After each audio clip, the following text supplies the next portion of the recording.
All right. What's up? To anybody listening? Yeah. Cameron here, just making another vlog, live, whatever you want to call this thing.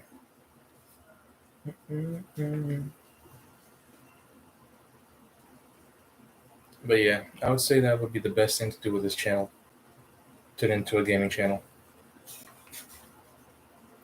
I need to look up how to do the whole live streaming thing.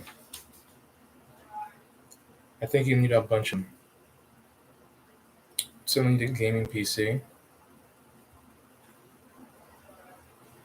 other connected stuff. Uh-huh.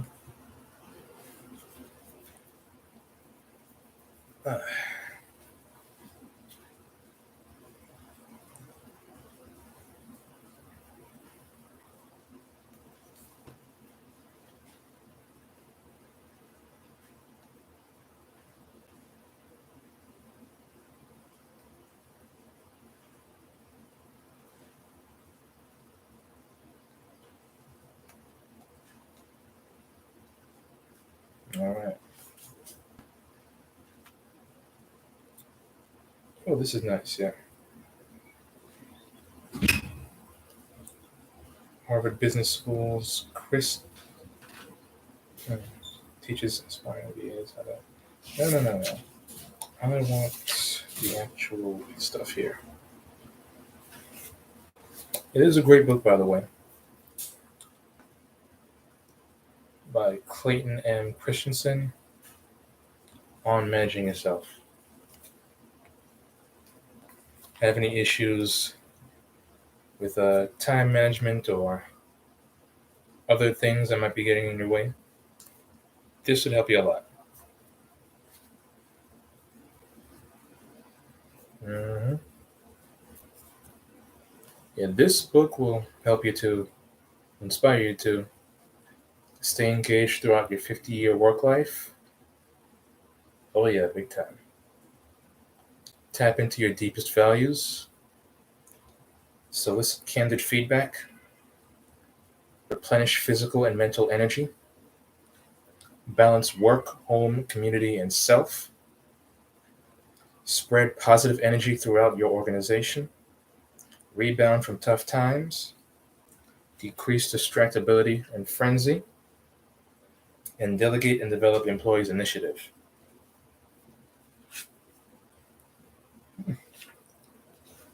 So it's not just a great book on managing yourself, but also managing other people around you too.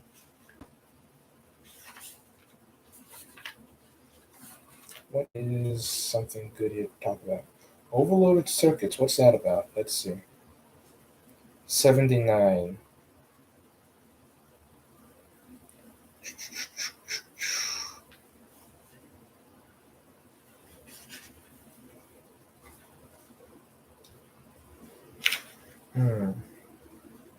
Oh, okay. The idea in brief.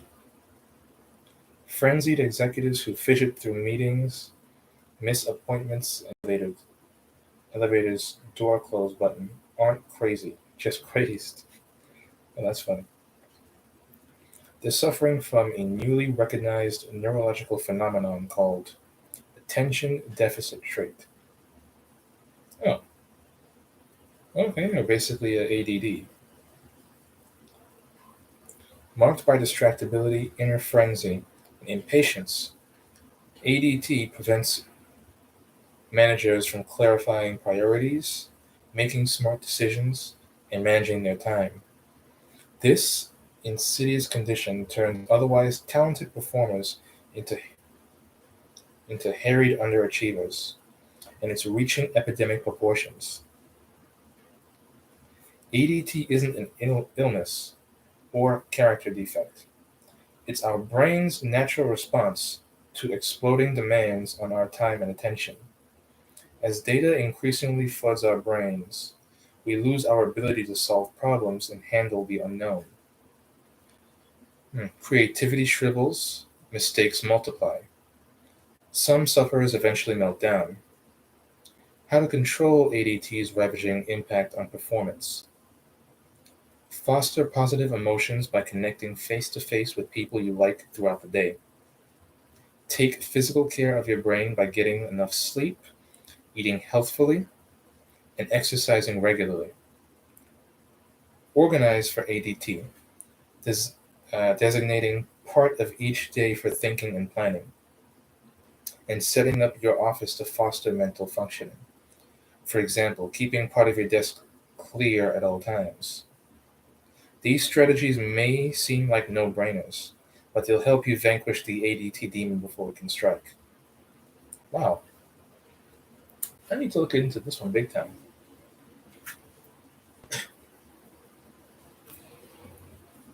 I really need to look into that. Because I would certainly say that I've had issues with staying focused.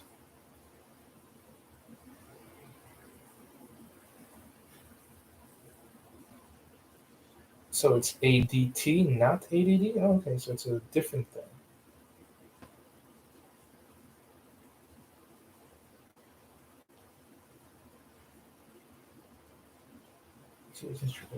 Okay.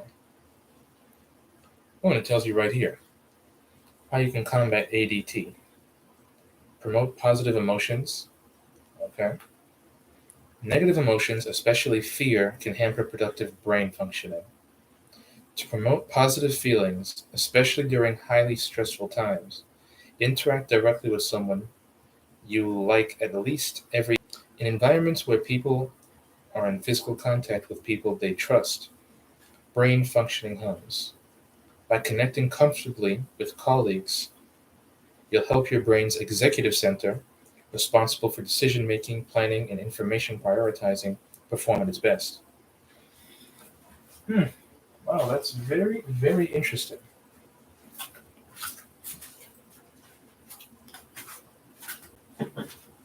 Hmm. I'll need to spend some more time with Salif.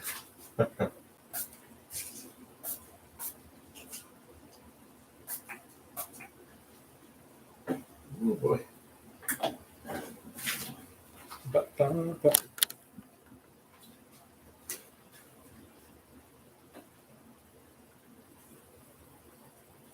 Hmm.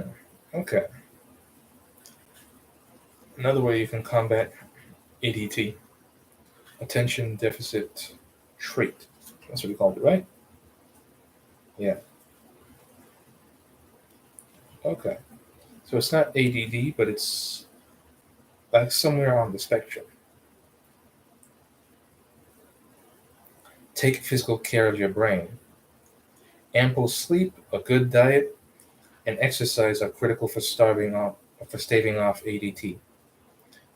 You're getting enough sleep if you can awake without any alarm clock.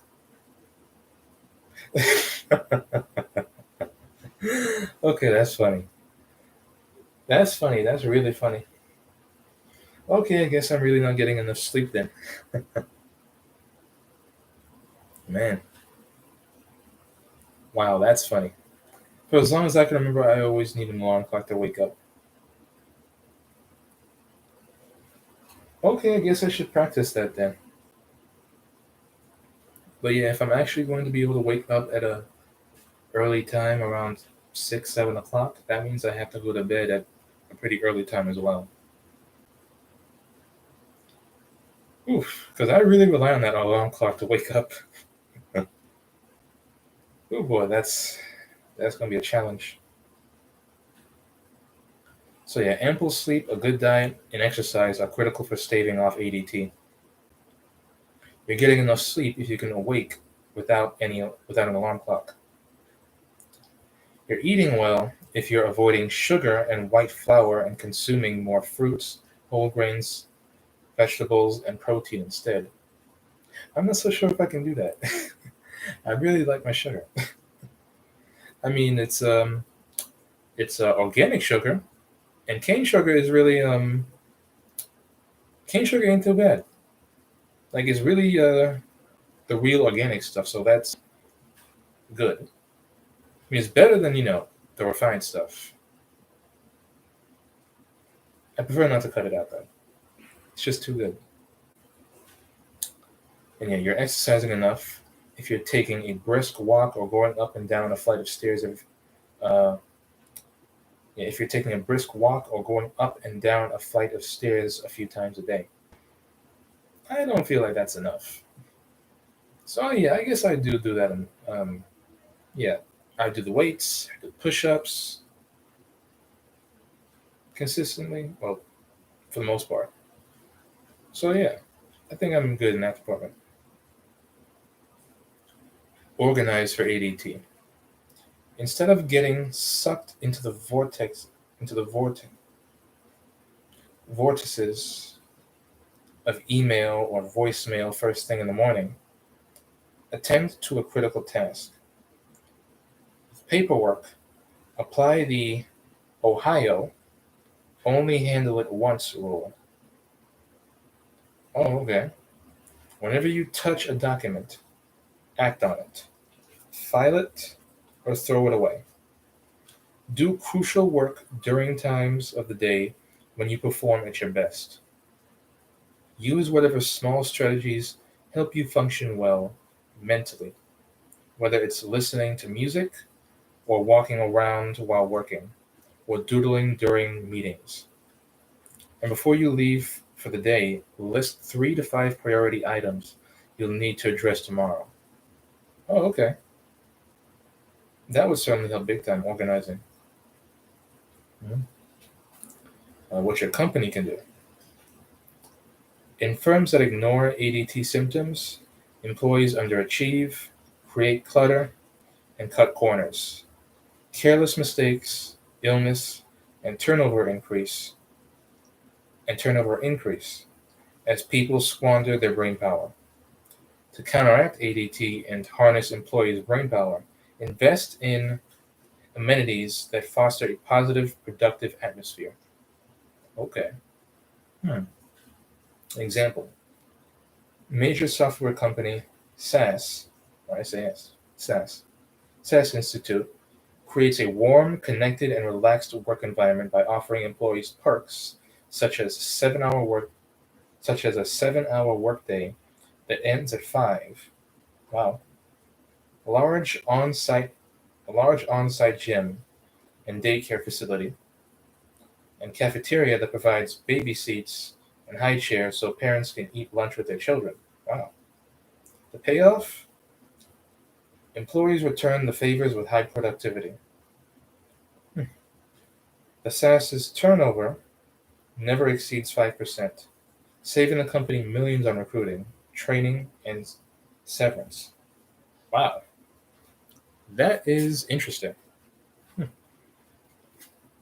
So yeah, I guess once your specific needs are met, people will be able to be a lot more productive. All right, that's good to know.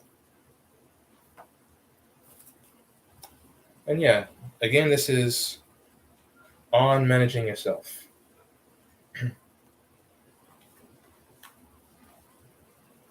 Mhm. What is another cool thing from this book that I would like to share?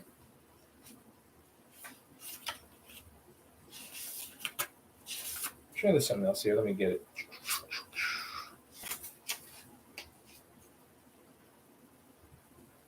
Oh, management time. Okay. 33. Okay. So here's an example of this one. You're racing down the hall. An employee stops you and says, "We've got a problem." You assume to get involved, but can't make an on the spot decision. You say, "Let me think about it." You've just allowed a monkey to leap from your subordinate's back to yours. You're now you're now working for your subordinate.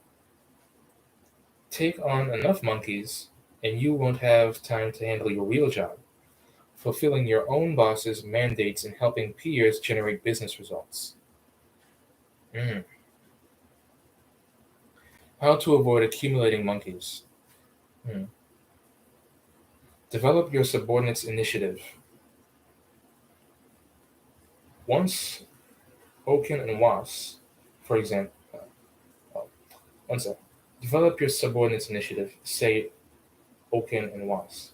For example, when an employee tries to hand you a problem, clarify whether he should recommend and implement a solution, take action, then brief you immediately, or act and report the outcome at a regular update. Okay. When you encourage employees to handle their own monkeys, basically their own problems, they acquire new skills, and you liberate time to do your own job. Oh yeah, that's a big one right there. So the idea in practice. How to return monkeys to their proper owners. Return their problems to their proper owners.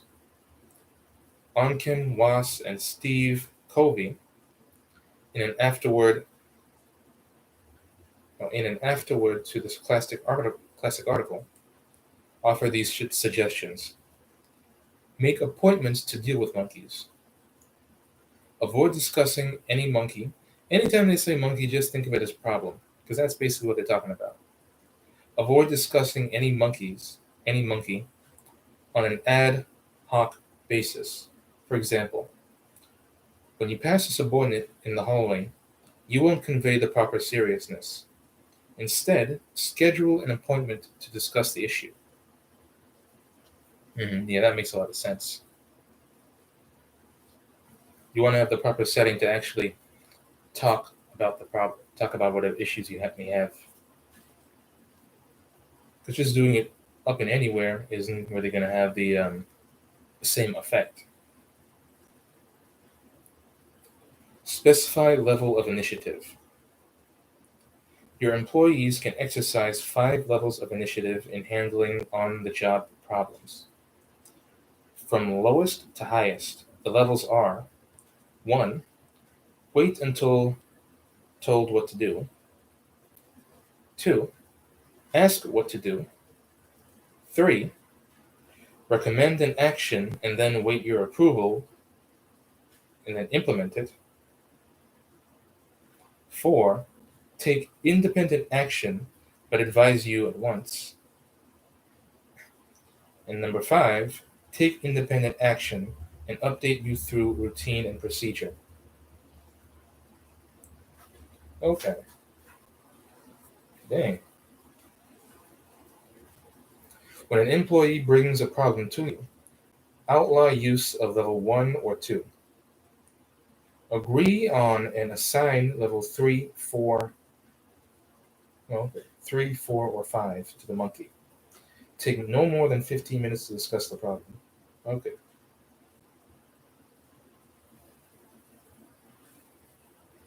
Oh, okay. So yeah, that way people would end up with their own sense of initiative. Then I really need to live on this book. It's a book on business, but this thing really teaches you how to function. Agree on a status update. After deciding how to proceed, agree on a time and place when the employee will give you a progress report. All right, yeah, that way both people are on the same page. Mm-hmm. The boss is able to get this stuff done, and the employee is able to get handle their own problems while being able to ask for advice. Yeah, I need to work on that. My own initiative. Taking initiative. Okay, examine your own motives. Some managers secretly worry that if they encourage subordinates to take more initiative, they'll appear less strong, more vulnerable, and less useful. Instead, cultivate an inward sense of security that frees you to relinquish direct control and support employees' growth. Okay. Yeah, that way you can get people functioning on their own instead of constantly relying on you and taking your time away from it, your important stuff. Uh-huh. Yeah, develop employee skills. Employees try to hand off monkeys when they lack the desire or ability to handle them. Hmm. Wow. Yeah, this book right here is really causing me to self-reflect on my own actions, or lack thereof. Wow. Let me read that again. Employees try to hand off monkeys problems when they lack the desire or ability to handle them. Help employees develop needed problem-solving skills. It's initially wow, what is with my tongue? It's initially more time-consuming than tackling problems yourself, but it saves time in the long run. Mm-hmm. Oh yeah, it does take more time teaching people how to do stuff on their own at first, but once that's done and over with, you don't really have to help them again with that thing because they've already got it. So it's kind of like a one-time deal or one-time thing you have to do. Foster trust. Developing employees' initiative. Nice way how that goes. Developing employees' initiative requires a trusting relationship between you and your subordinates. If they're afraid of failing, they'll keep bringing their monkeys to you rather than working to solve their own problems. To promote trust, reassure them that it's safe to make mistakes.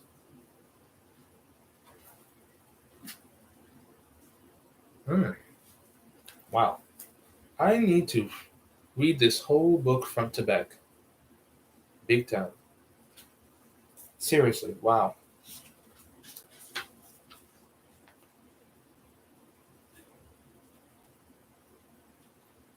And that was 37. Resilience, yeah. Well, in fact, let me go to 13. Hmm. So, yeah, this one's on managing oneself. We live in an age of unprecedented opportunity. If you've got ambition, drive, and smarts, you can rise to the top of your chosen profession, regardless of where you started out. But with opportunity comes responsibility. Companies today aren't managing their knowledge workers' careers. Rather, we must each be our own chief executive officer. You got to be in charge of yourself. Simply put, it's up to you to carve out your yeah. Simply put, it's up to you to carve out your own yeah. Simply put, it's up to you to carve out your place in the work world and know when to change course. And it's up to you to keep yourself engaged and productive during a work life that may span some 50 years. Wow, that's a long time. Yeah. To do all of these things well, you'll need to cultivate a deep understanding of yourself. What are your most valuable strengths and most dangerous weaknesses? Equally important, how do you learn and work with others? What are your most deeply held values? And in what type of work environment can you make the greatest contribution? The implication is clear. Only when you operate from a combination of your strengths and self knowledge can you achieve true and lasting excellence. Dang, that's a great thing to live by right there. Wow.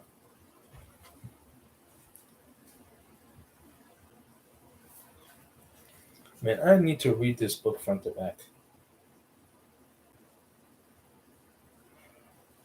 Hmm.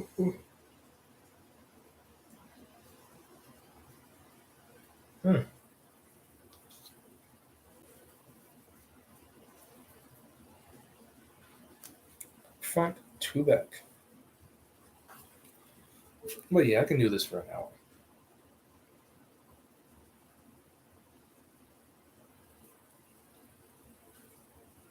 Oh man, that is going to be difficult.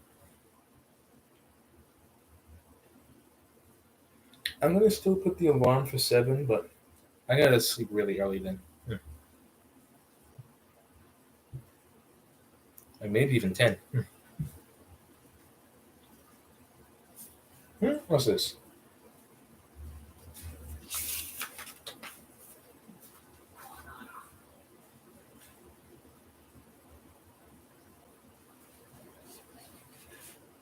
Oh, yeah, Harvard Business School. Oh, this is just. Oh yeah, Harvard Business School's Christian Christensen. Yeah, Harvard Business School's Christensen teaches aspiring MBAs how to apply management and innovation theories to build stronger companies. But he also believes that these models can help people lead better lives. I absolutely 100% agree with that. Dang.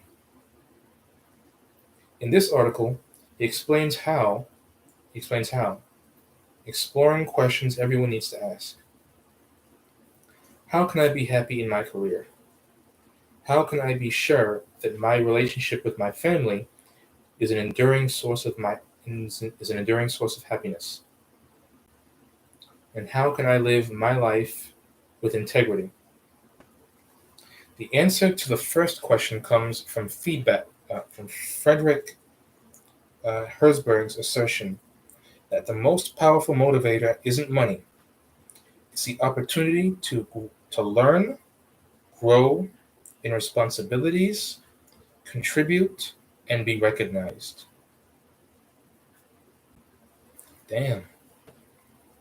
That's why management, if practiced well, can be the noblest of occupations. No others offer as many ways to help people find those opportunities.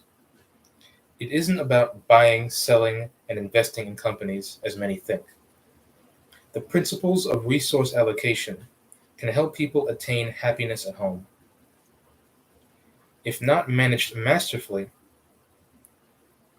what emerges from a firm's resource allocation process can be very different from the strategy management intended to follow. That's true in life too. If you're not guided by a clear sense of purpose, I would say I struggled with that a lot. Just to repeat that. That's true in life too. If you're not guided by a clear sense of purpose, you're likely to fritter away your time and energy on obtaining the most tangible short term signs of achievement, not what's really important to you. And just as a focus on marginal costs can cause bad corporate decisions, it can lead people astray. The marginal cost of doing something wrong just this once always seems alluringly low. You don't see the end result to which that path leads. The key is to define what you stand for and draw the line in a safe place.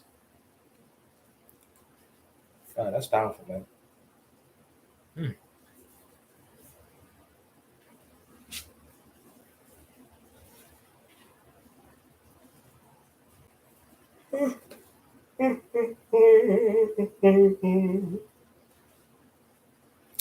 Great book, great book. On Managing Yourself by Clayton M. Christensen.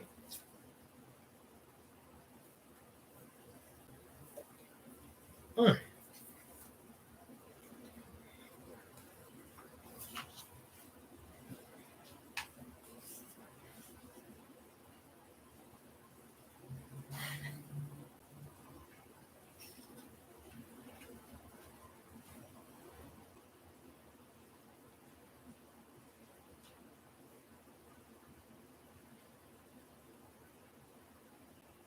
Okay, 47.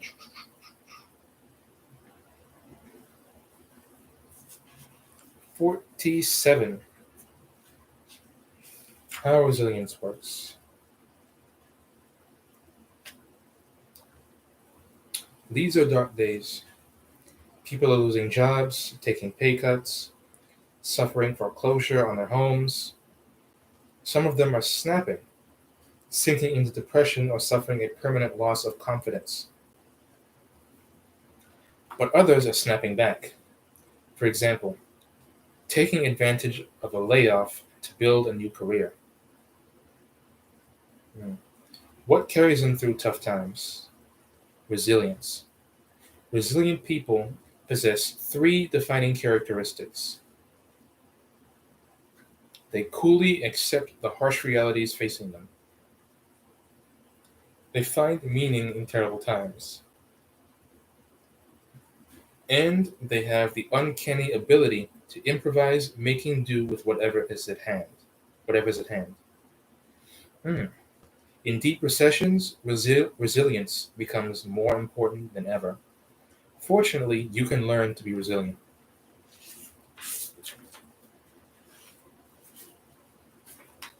So, how resilience works, the idea and practice. Resilience can help you survive and recover from even the most brutal experience. To cultivate resilience, apply these practices. Oof, boy. Face down reality. Instead of slipping into denial to cope with hardship, take a sober, down to earth view of the reality of your situation. You'll prepare yourself to act in ways that enable you to endure, training yourself to survive before the fact. Hmm. Here's an example of that. Admiral Jim Stockdale survived being held prisoner and tortured by the Viet Cong. Viet Cong? Yeah. In part by accepting he could be held for a long time. So he accepted, yeah, in part by being accepting that he could be held for a long time. He was held for 8 years. Yeah, that's a pretty long time. Those who didn't make it out of the camps kept optimistically assuming they'd be released on shorter timetables, by Christmas, by Easter, by the 4th of July. Ooh, I think they all died of broken hearts, Stockdale said. Dang. Another one here. Search for meaning. When hard times strike, resist any impulse to view yourself as a victim and to cry, why me? Oh yeah, that's the thing that a lot of people do. Rather, devise constructs about your suffering to create meaning for yourself and others. You'll build bridges from your present day ordeal to a fuller, better future. Those bridges will make the present manageable by removing the sense that the present is overwhelming. Example: Austrian psychiatrist and Auschwitz survivor Viktor Frankl realized to survive the camp, he had to find some purpose. He did so by imagining himself giving a lecture after the war on the psychology of the concentration camp to help outsiders understand what he had been through. By creating concrete goals for himself, he rose above the sufferings of the moment. hmm That's right. Have a clear-cut purpose,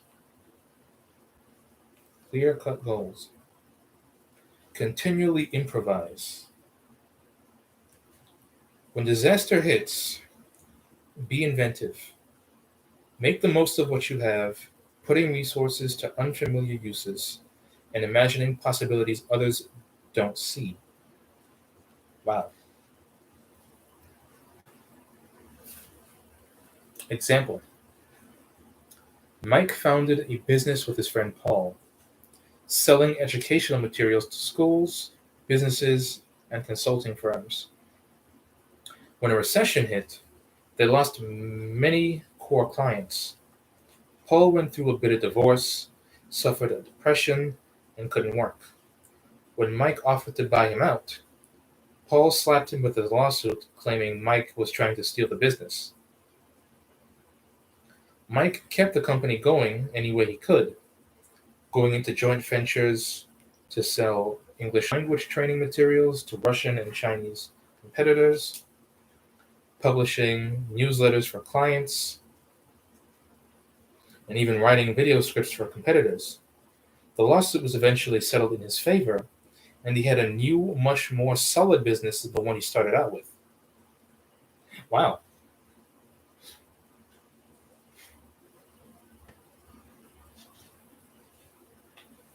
Dang, Mike hung in there and he got creative. And then ended up benefiting him big time. Wow.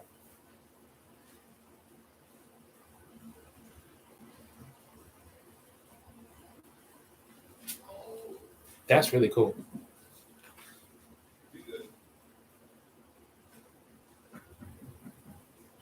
That is really cool. And if anyone's interested in this book right here, this is on managing yourself by Clayton and Christensen.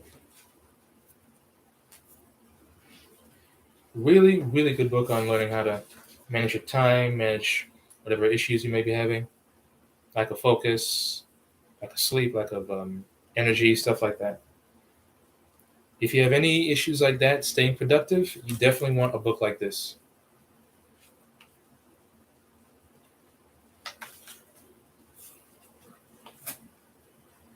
Hmm. Oh yeah, next one, 61. Manage your energy, not your time.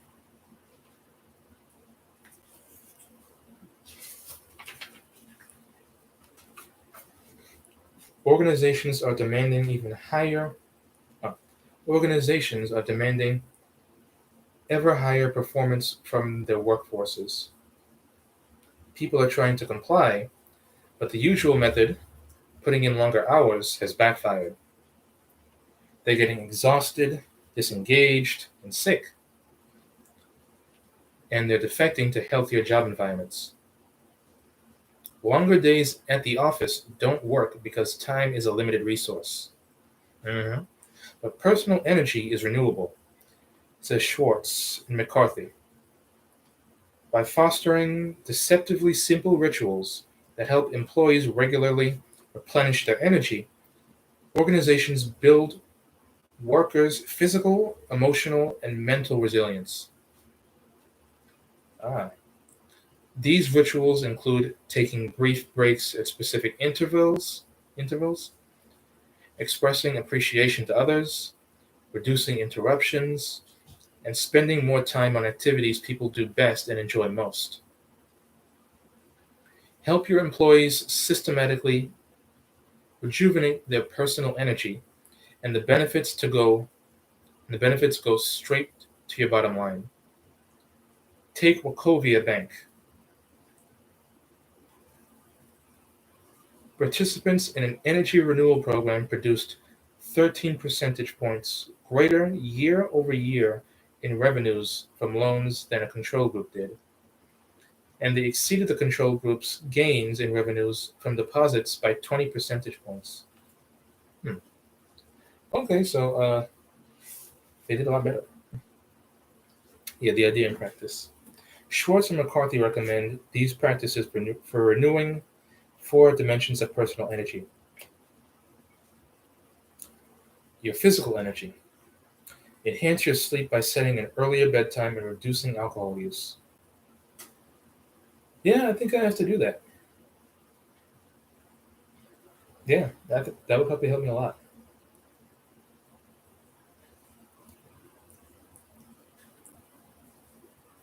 Reduce stress by engaging in cardiovascular activity at least 3 times a week and strength training at least once. I'm doing a lot more than that, so I think that's good. I think I'm good in that area. Eat small meals and light snacks every 3 hours. Oh wow, yeah, my mother always told me about eating small portions throughout the day, but I never really took that seriously. Wow, wow. Huh. Learn to notice imminent energy flagging, including restlessness, yawning, hunger, and difficulty concentrating. Hmm. Well, I would certainly say I've had times that I get hungry and start yawning. So yeah, I'd probably say two of the issues that I most likely have are improper sleep. Yeah, improper sleep and what you call it, improper sleep and an improper eating cycle. Is that what you want to call it? Eating schedule. Yeah, I think that's it. Eating at the wrong time. Take brief but regular breaks.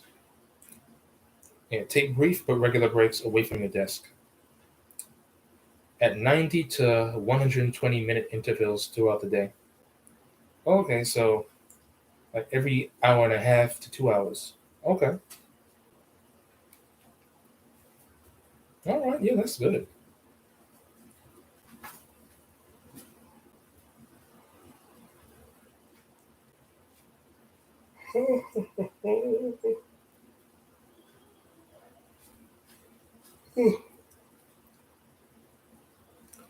Emotional energy. It's only been 5 minutes. Dang. Emotional energy. Diffuse negative emotions, irritability, impatience, anxiety, insecurity. We should have did that differently. Diffuse negative emotions through no, diffuse negative emotions like instability, irritability, impatience, anxiety, and insecurity through deep abdominal breathing. Yeah, deep breathing does actually help. I've noticed that. Fuel positive emotions in yourself and others by regularly expressing appreciation to others in detailed, specific terms through notes, emails, calls, or conversations. Hmm. Okay.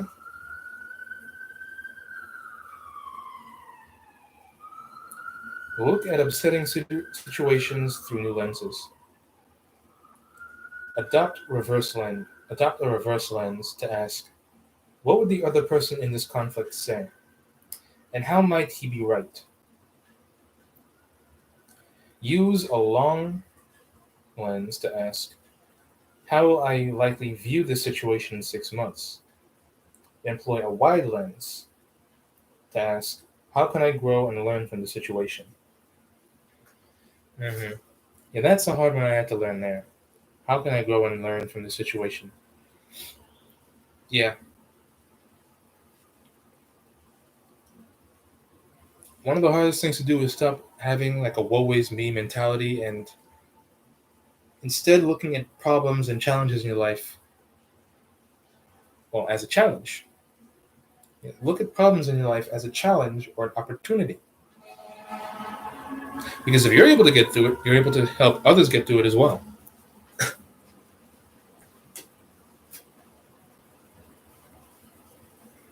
Or even if not just from that, if you end up going through a similar situation again, you'd basically be totally fine afterward because you know how to go through it. Anyway, mental energy. Reduce interruptions by performing high concentration tasks away from phones and email. Respond to voicemails and emails at designated times during the day. Mhm. Every night, identify the most important challenge for the next day and make it your first priority when you arrive at work in the morning. Mhm.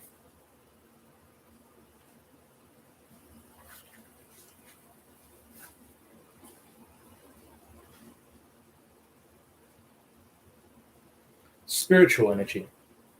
Identify your sweet spot activities. Oh my God. Oof. Yeah, spiritual energy. Identify your sweet spot activities. Those that give you feelings of effectiveness, effortless absorption, and fulfillment. Find ways to do more of these. One executive who hated doing sales reports delegated them to someone who loved that activity.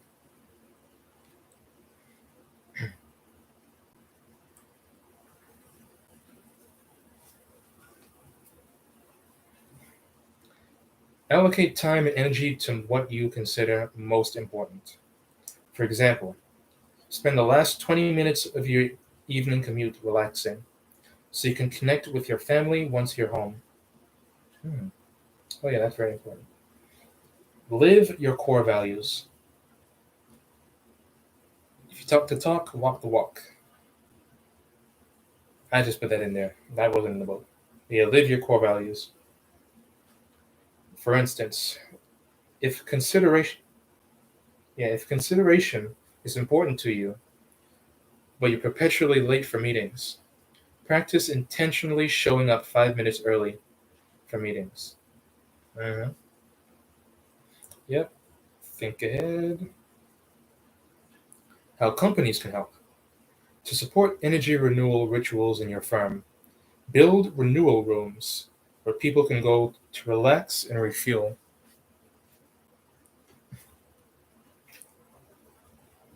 Mhm.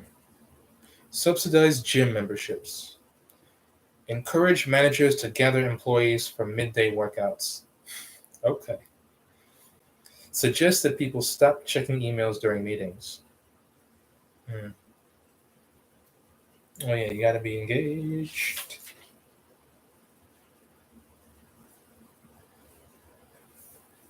That was in the 60s. Yeah, in case I didn't do it, 79. 79. Yep. What's up? How you doing? Oh, yeah, I'm recording. Today, I think it is. What is it? Today's Thursday. Okay. Ba, ba, ba. So, yeah. Oh, wow, that's interesting. Oh, wow, that's cool. Yeah, the human spirit, energy of meaning and purpose. Oh, man.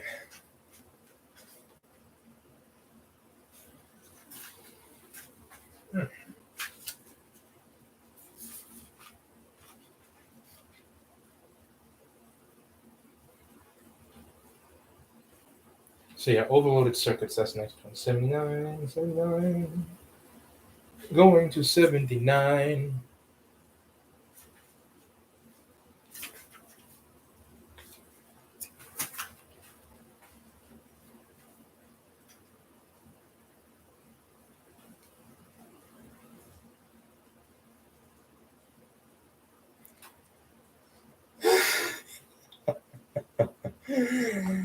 Okay, sure.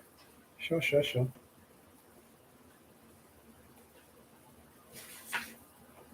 yeah, overloaded circuits. So, yeah, the idea in brief.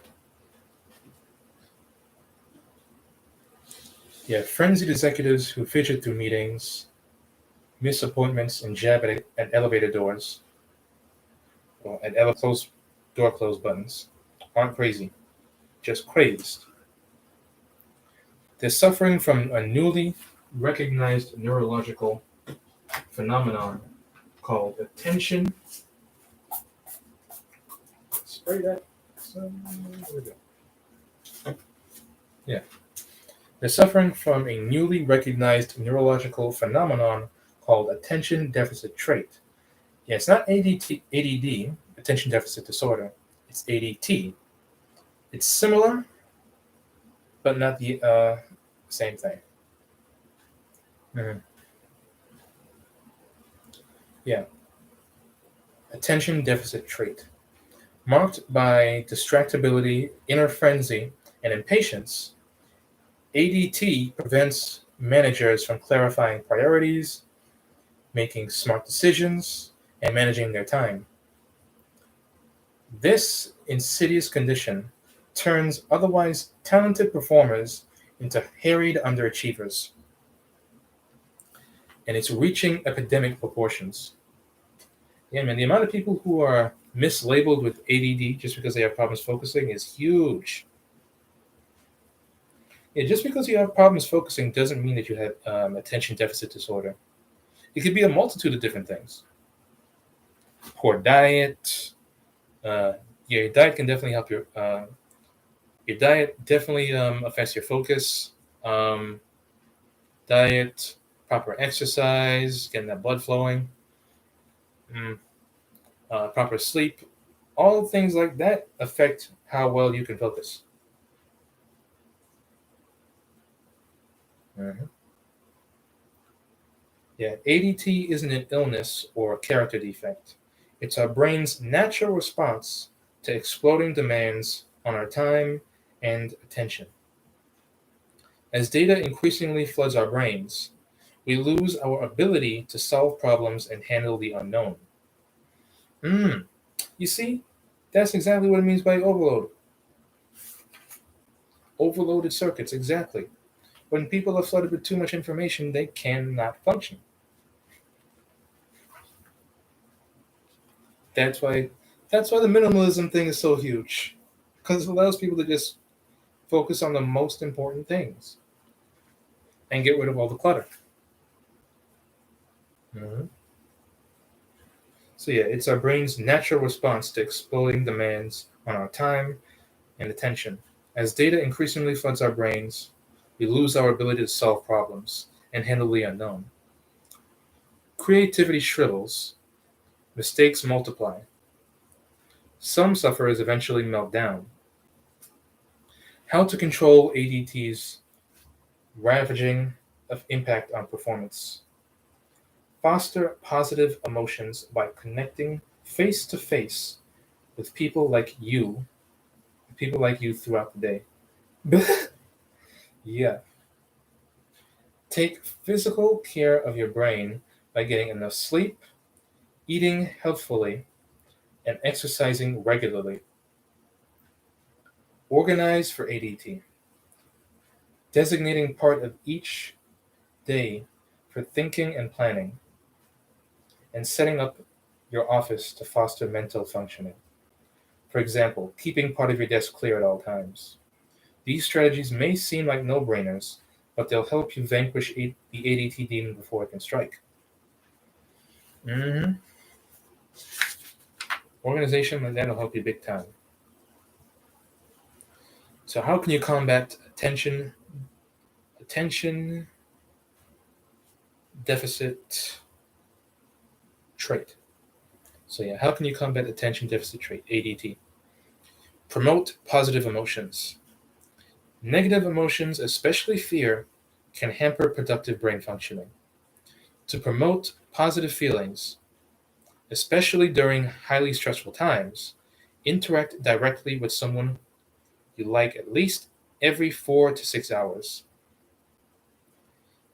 In environments where people are in physical contact with people they trust, brain functioning hums. By connecting comfortably with colleagues, you help your brain's executive center responsible for decision making and planning and information prioritizing perform at its best. Take physical care of your brain. Ample sleep, a good diet, and exercise are critical for staving off ADT. You're getting enough sleep if you can wake up without an alarm clock. I am not getting enough sleep then. I need an alarm clock every day to wake up at a certain time, so I guess I should probably be going to bed a lot earlier now. Ooh,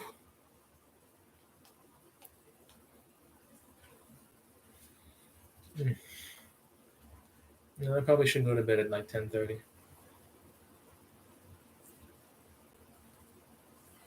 Mm-hmm. 10 or 10:30, either or. Organize for ADT. Oh no, wait. Yeah. You're eating well if you're avoiding sugar and white flour and consuming more fruits, whole grains, vegetables, and protein instead. Mm. Ooh, feel like sneezing. But yeah, I'm already eating that stuff, so I'm pretty good on that. But I don't feel like giving up sugar. Now, I know too much sugar isn't good for you in any form, but I do have the organic cane sugar, and that is a lot better than any kind of refined sugar that people normally use. So it is better. It is a better option because it's too good for me to quit.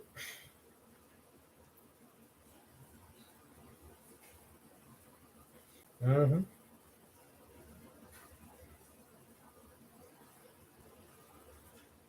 Protein instead. You're exercising enough if you're taking a brisk walk or going up and down a flight of stairs a few times a day. Oh yeah, I'm exercising regularly, so I'm doing good on that. I am exercising well, relatively regularly. In fact, I should probably be doing a lot more. I don't know if every hour, but yeah, every hour. Yeah.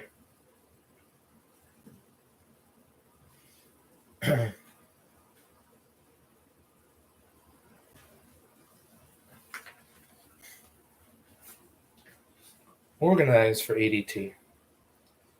Instead of getting sucked into the vortices of email or voicemail first thing in the morning, getting straight to work on that stuff. Attend to a critical task. With paperwork, with paperwork, apply the Ohio only handle it once rule. Whenever you touch a document, act on it. File it or throw it away. Do crucial work during times of the day when you perform at your best. Use whatever small strategies help you function well mentally, whether it's listening to music or walking around while working, or doodling during meetings. And before you leave for the day, list 3 to 5 priority items you'll need to address tomorrow.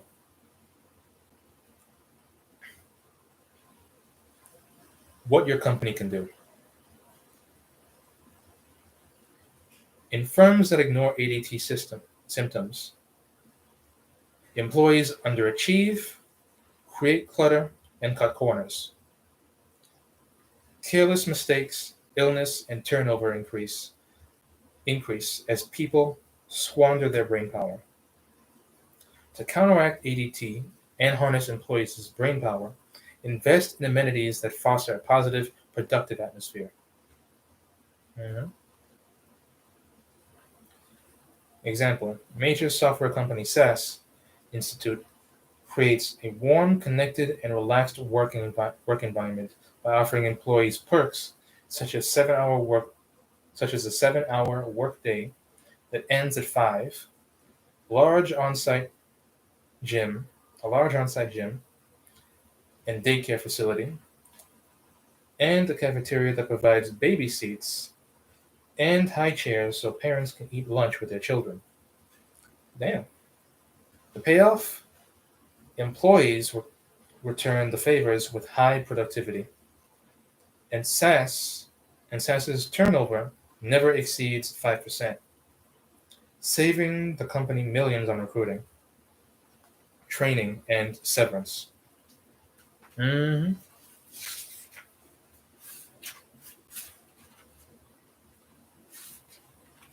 Yeah. If you're working in the proper environment, you can get anything done.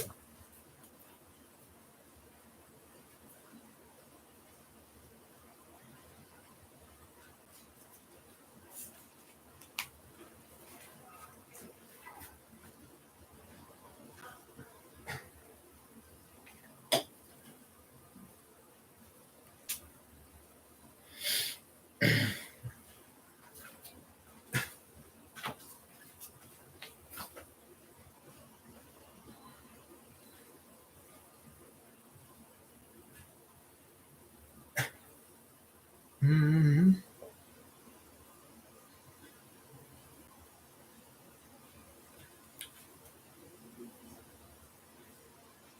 Hmm. So yeah, that was overloaded circuits. Uh, be a better leader, have a richer life. 97.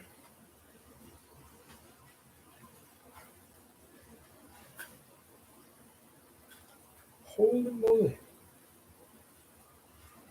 But yeah, probably make something to eat at 9:30. Yeah, 30 more minutes and we're good.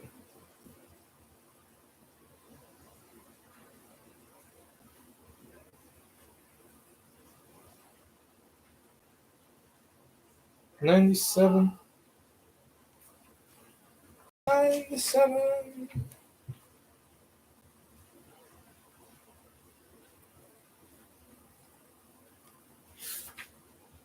So yeah, be a better leader, have a richer life.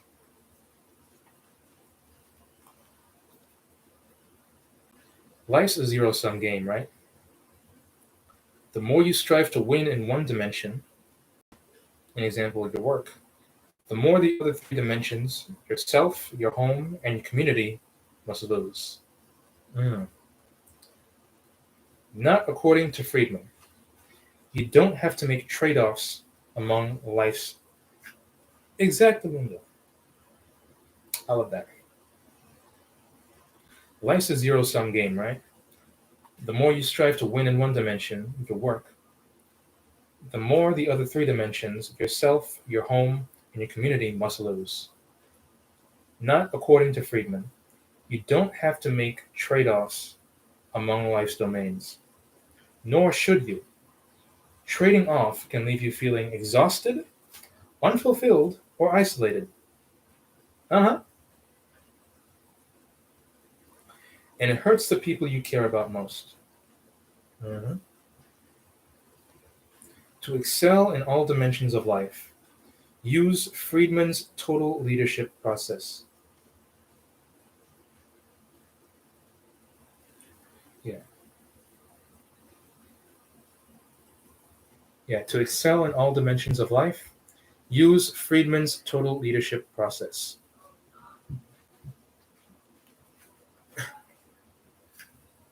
First, articulate who and what matters most in your life. Mhm. Then experiment with small changes that enhance your satisfaction and performance in all four domains. For example, exercising 3 mornings in a week gives you more energy for work and improves your self esteem and health, which makes you a better parent and friend. Mhm. Friedman's research suggests that people who focus on the concept of total leadership have a 20% to 39% increase in satisfaction in all life domains, and a 9% improvement in job performance even while working shorter weekends. Wow, that's pretty big.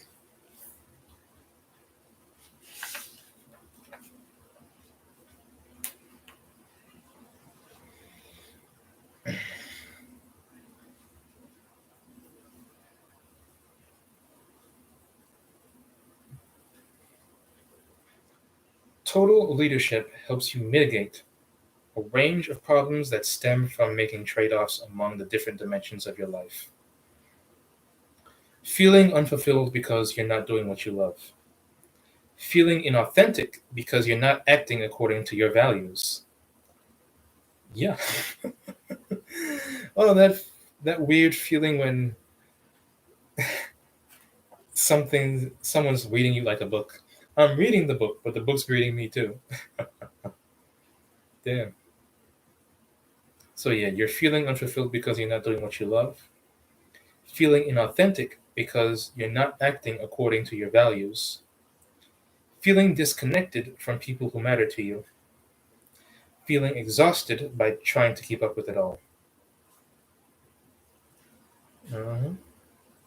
To tackle such problems using total leadership, take these steps. Number one, reflect. For each of the four domains of your life, work, home, community, and self, reflect on how important each is to you. How much time and energy do you how much time and energy you devote to each, and how satisfied you are in each. Are there discrepancies between what is important to you and how you spend your time and energy? What is your overall life satisfaction? 2. Brainstorm possibilities. Based on the insights you've achieved during your four-way reflection, brainstorm a long list of small experiments that may help you move closer to greater satisfaction in all four domains. These are new ways of doing things that would carry minimal risk and let you see results quickly. For example, turning off cell phones during family dinners could help you sharpen your focus and focus on the people who matter most to you. Exercising several times a week could give you more energy. Joining a club with coworkers could help you forge closer relationships with them. Yeah, I need to join clubs. Party club. Preparing for the week. Yeah, preparing for the week ahead on Sunday evenings could help you sleep better and go into the new week refreshed. 3. Choose experiments. Narrow the list of experiments you've brainstormed to the three most promising. They should improve your satisfaction and performance in all four dimensions of your life, have effects viewed as positive by the people who matter to you in every dimension of your life. Yeah. Be the most costly. Yeah, be the most costly in regret and missed opportunities if you don't do them, and position to practice skills you most want to develop and do more of what you want to be doing. God damn, this guy just keeps saying everything right. 4. Measure progress. Develop a scorecard for each experiment you've chosen. For example,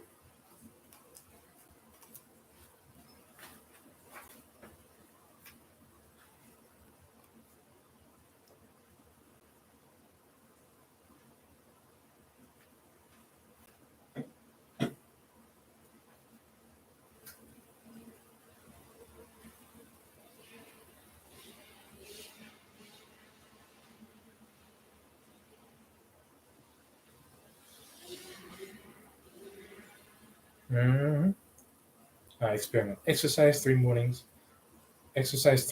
a week with spouse. Okay. Oh, okay. Life dimension. Okay, well, I guess you can't really see that right there. That's just an example of how it goes.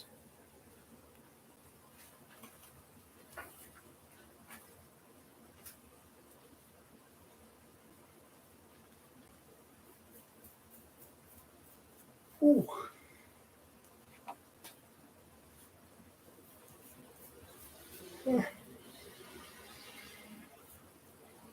Oh yeah, that was nice. Man, I need to. This might be the only book I need to read for a long time. Reclaim Your Job, 115. And this book is a lot smaller than those other ones I was reading, but this thing right here, this right here is the thing. This right here is the shit.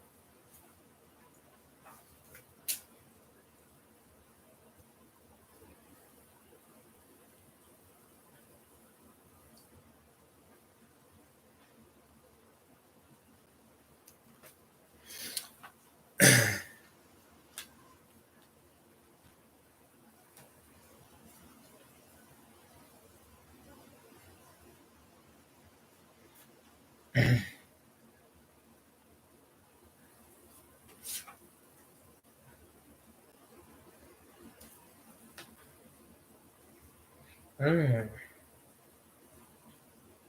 So Reclaim Your Job, 115.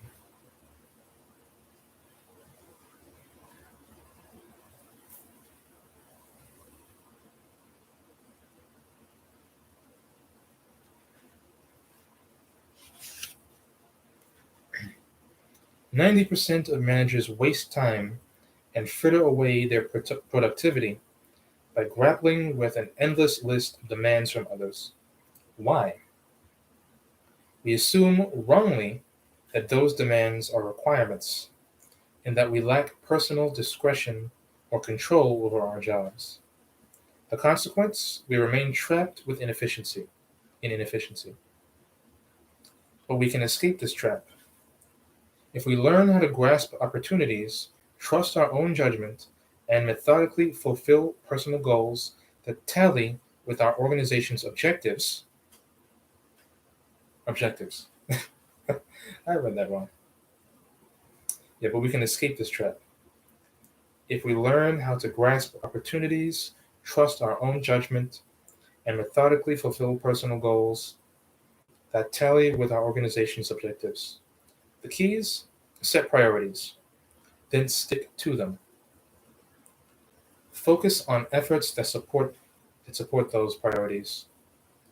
Overcome resource constraints by attacking goals strategically,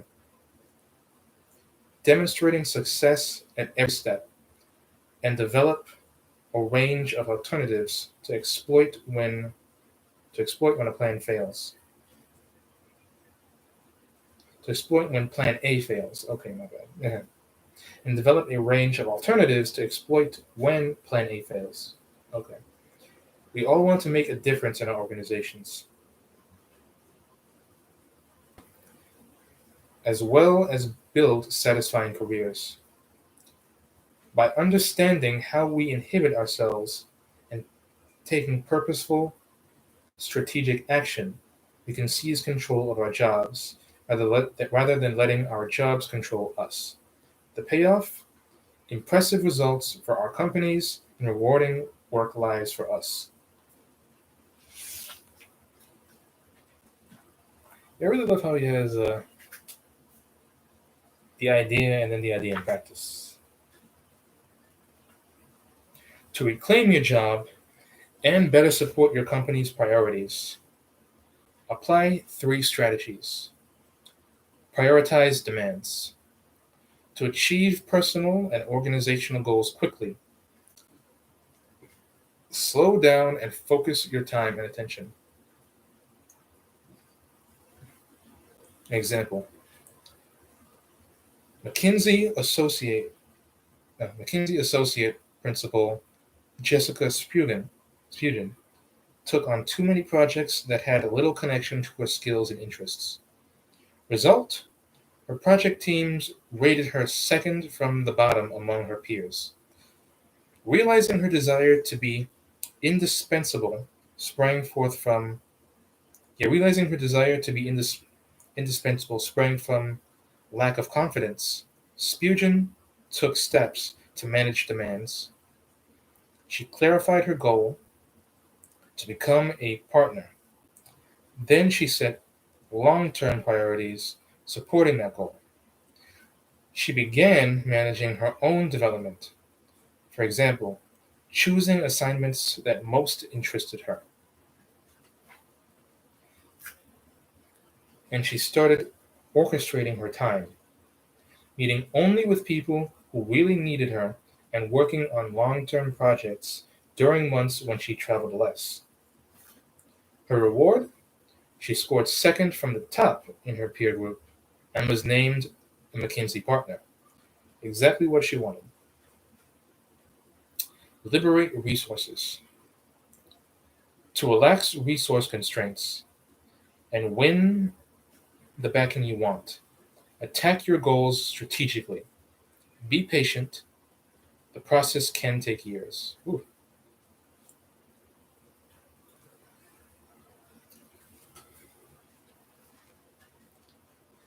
As the new head of HR development at airline Lufthansa, Thomas Saddleberger dreamed of launching Germany's first corporate business school. Knowing he needed several years to establish his credibility, he first overhauled inefficient HR processes. He then developed initiatives supporting the school, raising money for these projects by presenting compelling facts and arguments to his counterparts and CEO. After 4 years of methodical working on Saddleberger's part, Lufthansa CEO and board understood how his programs fit together. When he wrote a memo to directors requesting creation of the school before uh, Dialmer Benz, could beat Lufthansa to the punch, opposing school thing. The board promptly approved the request. Exploit alternatives. Use your expertise to anticipate and circumvent possible obstacles to your goals. You'll expand the scope of opportunity for your company and yourself.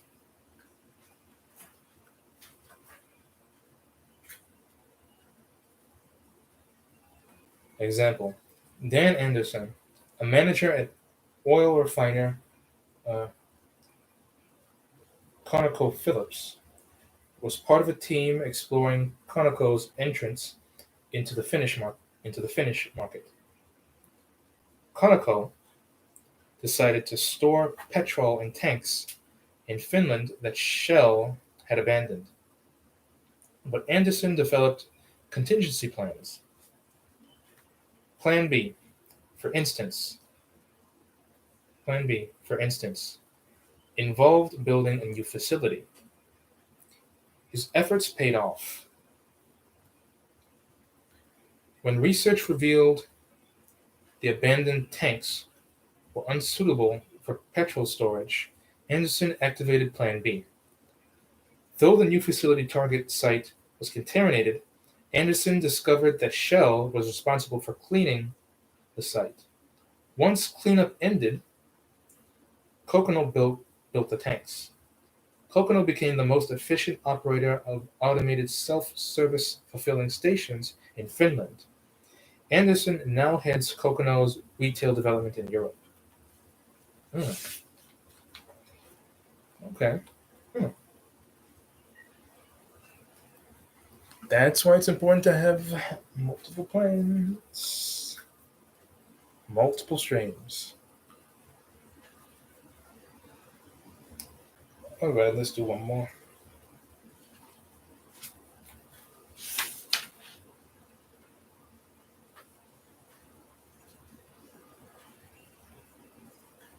While I was reclaiming a job, yeah. Moments of Greatness 127.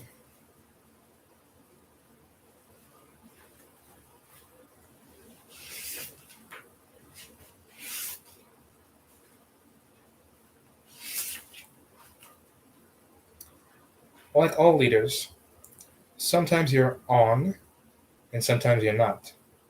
How to tip the scale toward excellence and away from mere competence.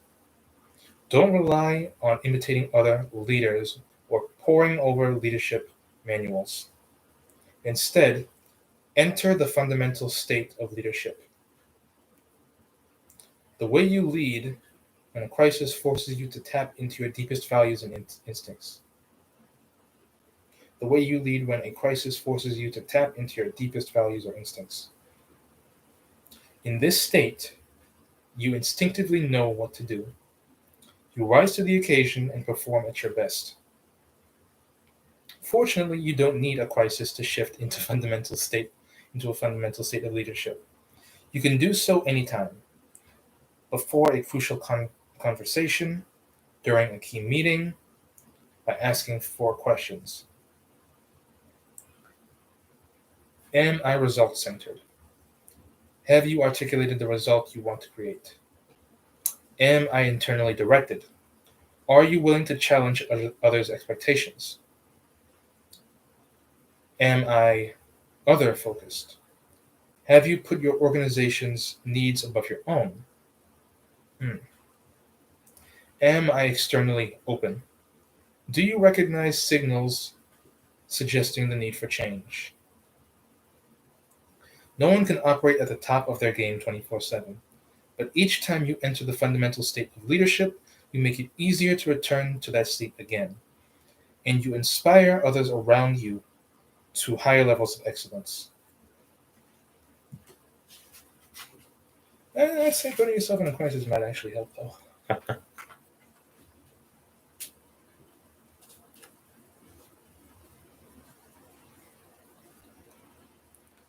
To enter the fundamental state of leadership, apply these steps. 1, recognize you've already been there. You've faced great challenges before, and in surmounting them, you entered the fundamental state. By recalling these moments as lessons, you release positive emotions and see new possibilities for your current situation. 2. Analyze your current state. Oh, yeah. I'm going to leave off with this one.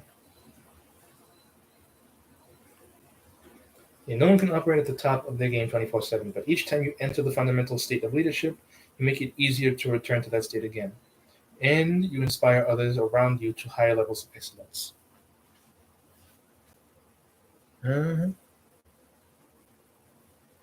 All right, cool.